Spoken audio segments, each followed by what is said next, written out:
like put some stripes, some pinstripes on there. That's what I deal with. So, we've talked about.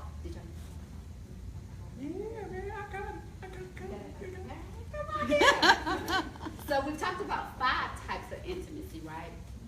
But one of the things we want to talk about now is the fact that your marriage should be your most intimate relationship. Not your relationship with your mama, not your relationship with your siblings, with your mate. Your mate should be your best friend. And a lot of times, whether it's a trust issue or y'all didn't agree on something, what happens in our marriages is that something that started small, the rift keeps breaking more if we don't address it or deal with it. And a lot of times, husbands don't deal with stuff because they don't really want to say it, and I don't want to look at it. Wives, let me tell you something. Because I'll fight now, I'll fight. So when I say this, don't y'all try to jump on me, because I'm going to just tell the truth. A lot of times, your husbands don't tell you what's going on because we try to cry. And then they don't want to hear us cry about it, right? So they'll be like, you know what? I ain't going to say nothing. So then we'll be like, why can't you talk? Well, it's because they don't want to ever hurt us. So they don't want to say something, even if it's true, that will cause us to become emotional. Well, here's the secret, husbands. The emotional thing is our defense because we don't like what you're saying. So, wives, I put it out there. Don't be trying to be mad at me because I'm going to eat afterwards. That's you might have to watch my bed. But we don't do that because we don't want to deal with our stuff. And it's okay. It's okay. Because it's all of us. Like, all of us have that part of us that I don't want to deal with the fact that what you just said was right. I don't want to deal with that. I don't want you to tell me I was wrong. I don't want you to do that. No, I don't want you to tell me I was wrong. Even though husband, we know we were wrong, but we don't want you to tell us we were wrong. But we need to hear it. So after today, I need husbands to understand that when you sit down sometimes with your wife, you got to be able to say to her, babe, you were wrong about this.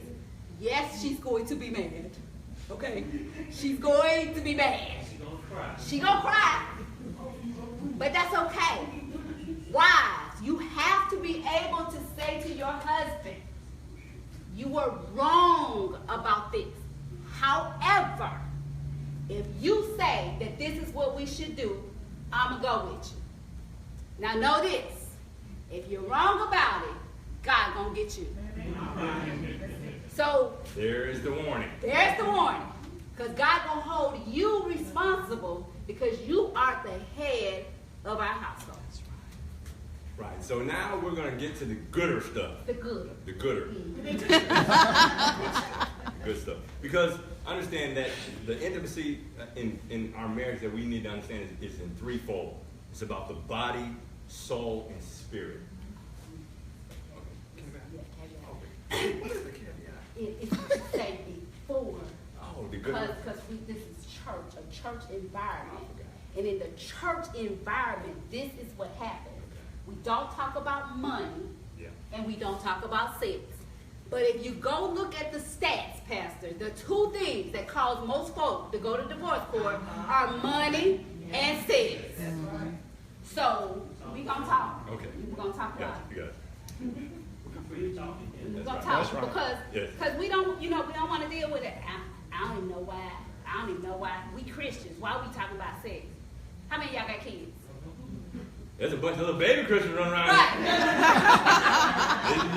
They wouldn't immaculately concepted. It's only one Jesus. So. But the things we talked about prior to this section gets us to the point that most husbands like to hear about. Now, I'm not going to say that. Why? Come on now, because, I'm going to say this. Y'all ladies, y'all know y'all like it too. Come on now. Don't just put it on this box. It's different. Okay? Like See, there's a difference. See, what happens with wives, with women, we generally, this is not everybody in the room, because some of y'all, well, I'm trying to think of a good word. Freak, yeah.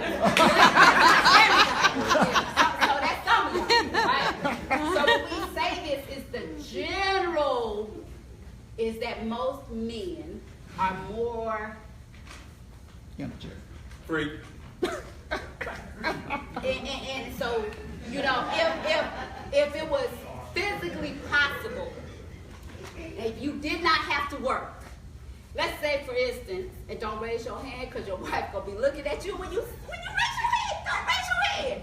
Just look straight ahead. Just look straight. Everybody look up. Okay. So if it was possible, let's say for instance you won $1 million and you did not have to go to work, and you were able to have sex every single day. Don't raise your hand. How many would do it? Don't raise your hand. Just think. I see the smiles in the room. I see the smiles. Oh, I can stand up. Lord have mercy. Lord.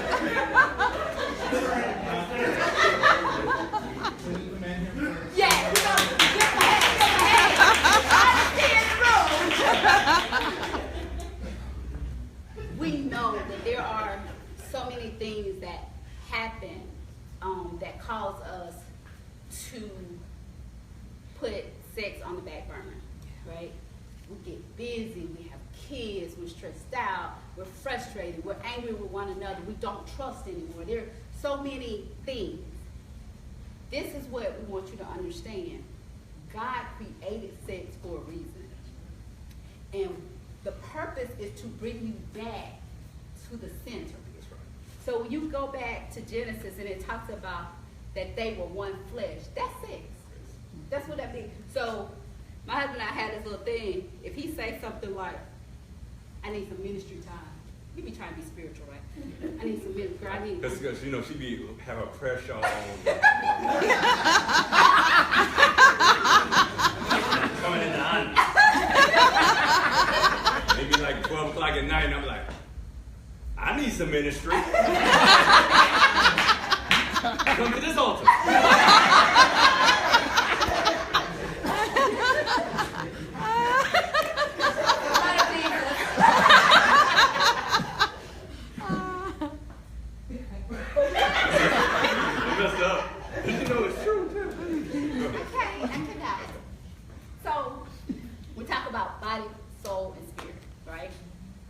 You got to cultivate intimacy in each of those areas. So would you consider, John 15:15, Jesus said to the church, he says, I no longer call you servants because a servant does not know his master's business.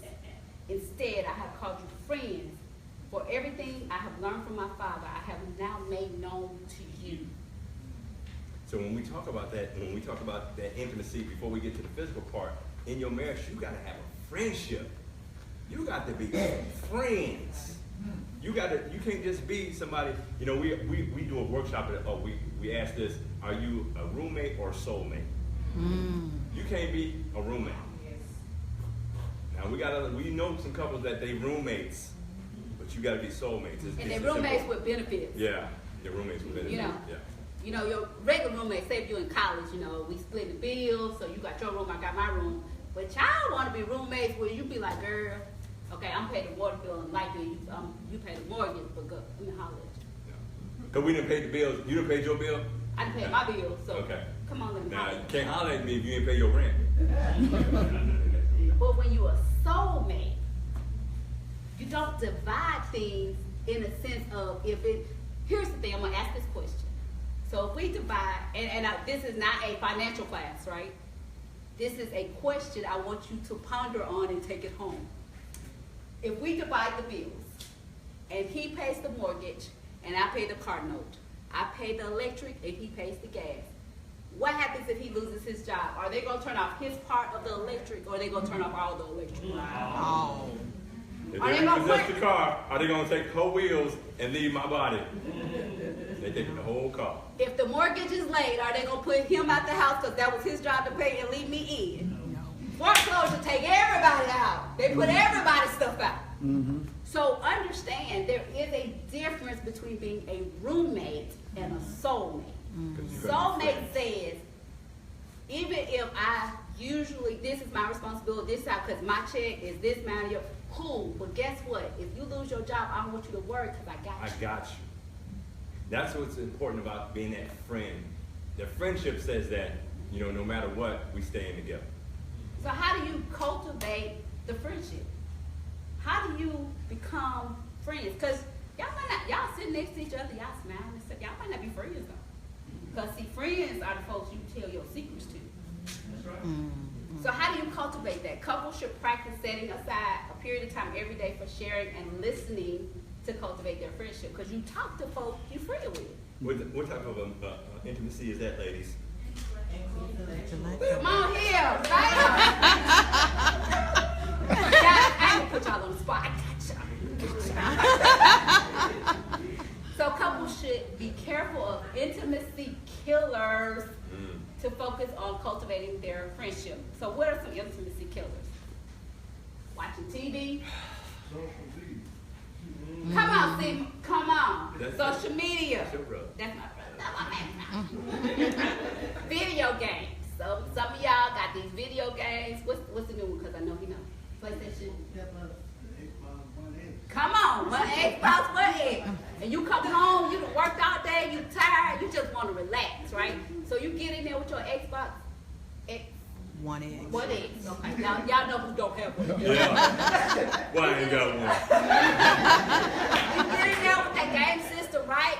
And it's okay to wind down with the game system. You know, maybe an hour, because you had a crazy day.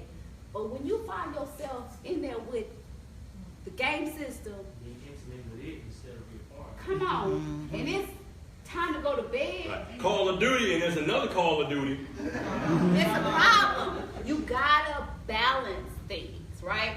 Kids are intimacy killers. Come on. You better put them jokers to bed early. Put them to bed. Hey, can I share a secret? Come on, tell me. Liquid melatonin really works. I know y'all be trying that Benadryl, but you know Benadryl. Benadryl makes some children act. Yeah. Yeah. The melatonin. We ain't a pharmacist, so that don't know. I'm just telling you, it do work. Cell phone. Cell phone. If you wake up with Facebook and you go to bed with Facebook and you lay next to your spouse, that's a problem. Yes. If you laying next to your spouse and your alerts are going off, ding, ding, ding, ding, ding, ding, ding. Problem. That kills the intimacy. Let's say, for instance, we there. We got the right music playing, kids sleep. I gotta go here. Everything in place. Your phone not on vibrator sound, and your phone rings and you just try to come back to where you were and see what happened. Cause now he or she got an attitude, right? So you really answered that phone? For real? I mean, is somebody dying? Well, I mean, I didn't know. But you put that before me. So now I got an attitude, and it's gonna be hard to get me back to where you wanted me to be. Boundaries and parameters. Boundaries. Have to be in your bedroom. That's right. Have to be. Now, depending on what your job is, the reality is some of us have to answer our phone or we don't get no paycheck, right? So, like what I used to do with my job is I set aside time, and I would say it might be at least once a week. I would say this: I'm going to be unavailable from 8 to 10, right? So that means whoever was second in command, you take the call. Right. I will check in when I'm back available. That's right. 8 a.m. to 10 p.m. No, it was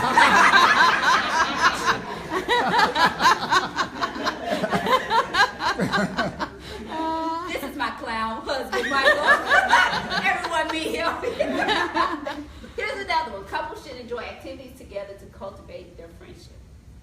Recreation or intimacy? Come on! We learned something. We learned something. So here's the thing. I do want you to raise your hand. Wives, how many of you have a husband who is either a football fan, a basketball fan? Don't do baseball. Yeah, I don't know. Okay. All of the above. All of the above. UFC, boxing. So, wives, do you know his favorite team? Yes. Yes. Yes. Cool. You know that favorite jersey of his favorite team. Oh boy, you going somewhere with that. Now, who don't have a jersey of their husband's favorite? Right, high. I need them high. Okay, so my order was, All right, all you that do not have that jersey, get one this week and next pay period. Get one. okay, this could be his Christmas present. What? Get a jersey for him. Wait, hear me out. Don't get the jersey for him to wear. There it is. You get the jersey for you to wear. There it is. And then at halftime, put on the jersey and some heels. Now, I guarantee you, tell me how many men gonna want to see the second half, or are they gonna T-bone the second half of the game? I like that. I done missed many finals of the game. Hey man, Jay, who won? I know. What happened? What happened? Missed it. I missed the Iron Bowl game 1 year. Put on that jersey. And you just, don't even say that. That's all I need you to do. Put the jersey on. Don't mess around and get his favorite person number on the back of the jersey. But make sure you got his name on there. Just walk through like this with it. But wait, you gotta wait until it's halftime. So you say, baby, is it halftime yet? And when he say, yes, it's 2 minutes to halftime. That means that's your key right there. That's your 2-minute warning. That's your 2 minute warning. You just walk by the TV. Make sure you do it right now. Oh yeah. Oh yeah. You can even drop the remote and bend down and pick it up. And then watch what happens. Because he gonna be like, girl, where you got that from? Don't show it to him early now. You got to do it right. You got to do it right. And watch how he forgets the thing that you thought was most important to you. We're just trying to help somebody. We just saying. You had with rollers and. No, Pastor, you gotta be right. You gotta act like you about to go out somewhere. Yeah, you have to be right when you come through with that jersey. Don't have them big house shoes. I love my fuzzy big house. Don't have them house. I said pumps. Right. I'm talking about the stiletto. And we ain't even got to the Goodwill part yet. Husbands, go shopping with your wife. Yeah. Wait, I'm trying to help. I'm trying to help. You're trying to help? I'm trying to help. Look here. When you go shopping with your wife, walk by Victoria's Secret and say, hey, baby, you need some money? If she say this, she say, well, I need to go pick up a couple things for the kids. Oh, baby, you go ahead. I'll wait for you. While you wait, go on and pick out something that you like. Have them package it up in, you know, that little bag that they put it in. That say Victoria's Secret. Yeah.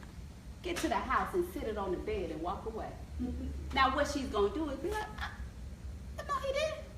But then she gonna think, well, let me just look and see what's in the bag. Trying to help you, husband. I'm telling you. Now- Going on. I know when you walk in there and you go in Victoria's Secret, they be looking at you kind of funny, but you on a mission.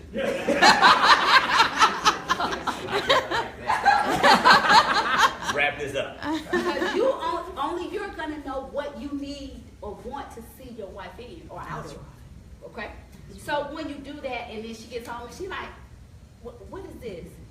This is your response, husband. Better write it down. Girl, you tell me what it is. All right. See, that's the challenge. You put the challenge out there then because you know us. Oh, well, I'm putting on because he trying to act out. Yeah, we're going to do it. I'm telling you, I'm going to be all the white secrets now. And so now you get to enjoy activities together that cultivate what? Friendship. That's right. Establish a date night. A lot of times we get so busy with life and we get busy, but your date night has to be a priority. You have to make that a priority. How many of y'all go to church every Sunday? Other than, if you're working on vacation, something like that, but y'all Yeah. go to church every Sunday. Yeah, for the most part. Okay, so So I why? put a disclaimer in there. They thought that was a trick. Not true. Because you go to church every Sunday because it's a priority. You're expected to do it. Right? And you have an established time that you go. Right. Whatever time your worship service is, that's the time you go. Because now, Pastor coming here tomorrow, and ain't nobody in church. He be like, what? Because he gonna start calling folks. I was wondering because outside and see you get everything okay, right? That's the same thing that will happen once you establish a date night. Not saying you'll be able to do it every week, but if you establish it and you make it a priority. So like with us, we say, we don't do stuff on Fridays. I don't do clients on Fridays. That's our day, right? So that doesn't mean we always go out on Fridays. Sometimes we get a blanket, we get a movie, we pop some popcorn. Sometimes we just sit in the car. We'll sit in the car and talk like we don't have a house. Like we will. We be doing some talking all right.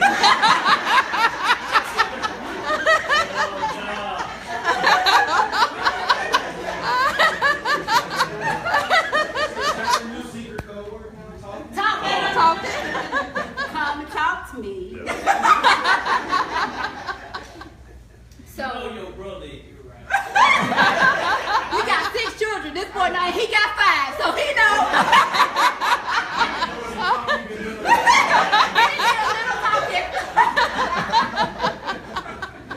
So how do you increase spiritual intimacy?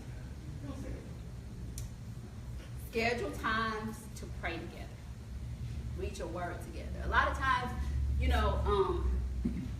we are somewhat embarrassed to pray out loud with our spouse. And that's not everybody, but a lot of people, that's a struggle for them. Because I think sometimes we feel like that person is judging almost our relationship with God, because you may not pray like I pray, right? But that's okay. You don't have to. Even if your prayer is simple, but it's from your heart. That's right. Husbands, your wives need to hear you pray sometimes. They need to hear you read a devotional to them sometimes. They need to hear you speak over their lives sometimes. When my husband was sick, one of the things I would do while the dialysis machine was going in the morning times, I would play the song, Let Your Power Fall by James Fortune, every morning. Let your power fall when your name is called. Prove the doubters wrong. I was talking to myself. That you're mighty and strong. Fight this battle for me and help my unbelief. So I'll tell all my friends that you have won again. I played it so much. For months, I played the song. To the day that my husband had his kidney transplant surgery, that morning at 4 o'clock, She was asleep. I was playing the asleep. song. He was playing the song. I heard him sing it. Let your power fall. And so what that told me is that the seed had been planted for so long, because I was allowing that to be spoken over his life, that he came to a point that it was so deep in his spirit that it just came out when the time came. God, I'm facing this situation. I'm facing this life and death portion right now, but I know your power is going to fall. And guess what? When he came out of it, we knew that God's power had fallen. And so, but that is spiritual intimacy. And we're saying this because understanding that these things need to be in place. Be in place. When we're talking about cultivating the intimacy in your marriage, you have to have this in place. And we often talk about, when we talk about that, this praying together, we share 2 chairs. If you have an opportunity to get that book, and ladies, if your husband don't read, what y'all gonna do? Audio.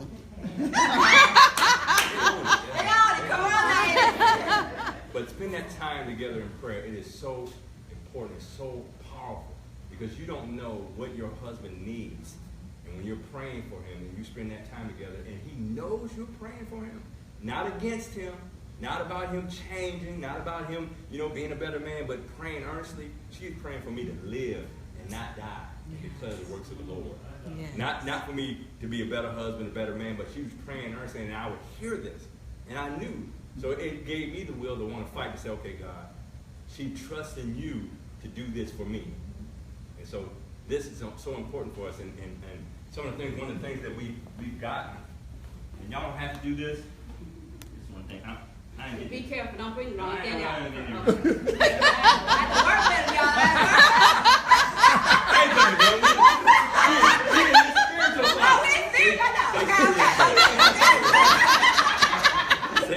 Be careful, be careful. I gotta work with her. We purchased prayer shawls. Yeah, keep going. We purchased prayer shawls. I got a blue one. She got a pink one. And this is something that we've studied about a prayer shawl, and it's a Jewish prayer cloth, and it has in Hebrew some of the prayers and the Ten Commandments and some of the items that we use in worship, and it helps you to focus to be covered. And when you put these prayer shawls on together, she's in her prayer time, or we praying, kneeling together. Under this prayer cloth, you're saying that you're under the covering of God. And whatever you're praying to God, whatever you trust in God, believe in God for, as a couple, I'm not praying, God, okay, God, help me. I'm praying those intentional prayers that everybody got copies of. I'm doing my intentional prayers for my wife. And I'm trusting God to do all the things that I'm asking that my wife needs. And she's doing the same for me. So these are some things that we use to help us, and it could benefit you also. But if you don't have a prayer shawl, get a blanket, whatever, or just get on your knees together. I was just going to say that is something that I began to practice, and I was late. Get ready to go to work one morning, and the Lord, he said, stay there. You know, and I just kept praying and being obedient, and God was just moving things. And by the time I got up on my knees, I had a few texts on my phone. It was from I just started working. It was from my principal. And he was like, take your time. He was like, I got one more round, so I'll meet you in an hour. And God he made reference. He made a way, Yes. you know, just being obedient. Mm-hmm. You know, because I was like, oh, the sun that came up, I got to hurry up, get ready, because I began, you know, when you cover, you know, my whole thing is just like, I'm engulfed. Nothing else right now matters. You know, and then I began to, you know, feel the sun come up. And I was like, oh Lord, I got to go. He said, stay there. You know, and I stayed and I began to pray. And before I got to my destination, he had already made way. You know, so it's about that obedience and that intimacy. And then when I miss it, I'm like, oh Lord, I miss you. I'm telling you. And you know, because some days you are so depleted. And you need that, you know, you need that covering. It's just like you want to speak all by yourself with the Lord. And so when you get there, I'm telling you, it's delicious. Now see what she just Now said? wait, I'm going there, because she opened the door and walked through. Okay. See how she talking about her relationship with God? For real, stick your chest out. Don't you want your wife to say good about you? When I get in his presence, it's delicious. All right. And just engulf. It just engulfs me. I just couldn't wait to get back to it. I didn't want to leave. Leave. Oh, the sun was coming up.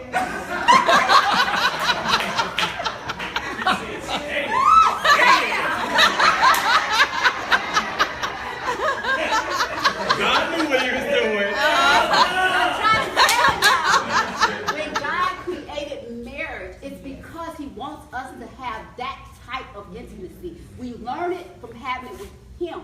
But then we're supposed to take that same type, that same drive. We're supposed to be able to show that to our spouse, right?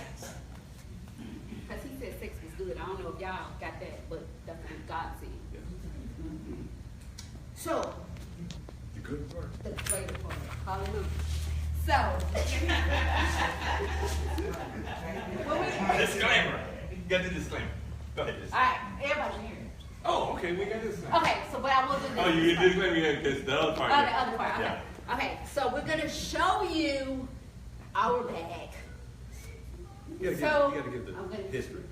So, in marriage, there are times where wives don't feel like it. We got headaches. We're talking about tired. sex now, okay? Yeah, So 'cause we're on let's- intimacy. Let's make sure we move so everybody, we're We still in the spirit. transition. We're still in the spirit, but we transition into the Okay, physical part. All right. To the one flesh. Hallelujah. There you go. Amen. So there are times when you get tired. There are times when you just don't feel like y'all had an argument. I don't want to. I just don't want to. So God gave me this concept of a 911 emergency romance bag. Oh, What happens when you call 911? There's a response. Am I right or wrong? That's right. Am I right about it? that's right.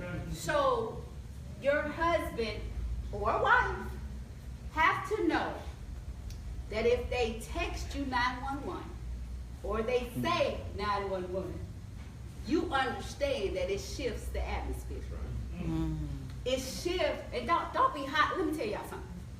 You just don't holler 911 just to be hollered. Because what happens if you call the fire department or the police too much, when something happens, they don't come.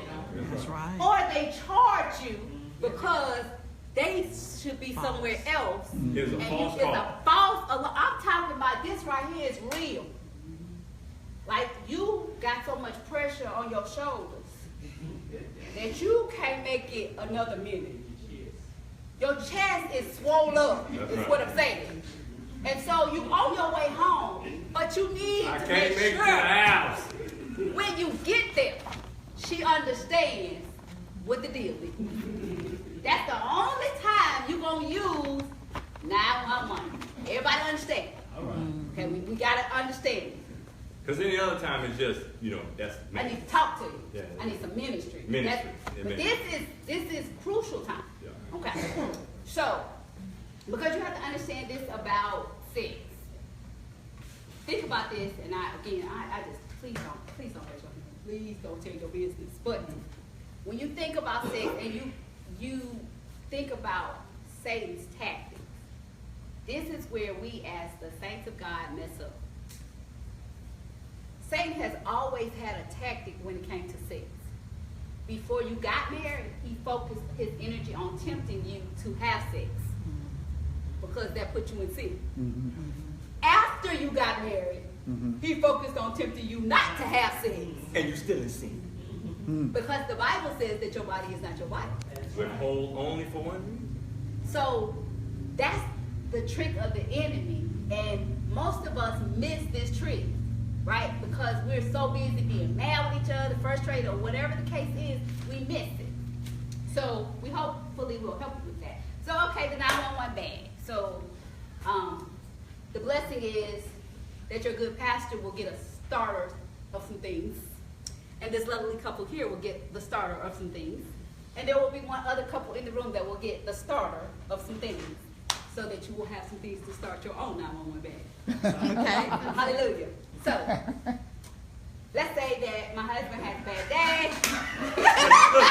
Look, they all want it. What's in the bag? What's in the bag? Now, wait a minute. Now, some of y'all have been at some of our workshops before, so y'all got to be quiet. Okay? Now, we've seen some things happen. So you don't have Here's the the complete disclaimer. bag. Here's the Well, you disclaimer. don't have the complete bag. We're going to show you most of the things in the complete bag. We're going to let your imagination run with us. Yeah. But, if you want us to make you a bag, holler at me afterwards and I'll take care of you. Now, this is what has happened from the 9. Videotape. Oh, yeah. Okay. Yeah. You want me to cut it off? Yeah, or- you cut it off. Okay. This is Thank what you. has happened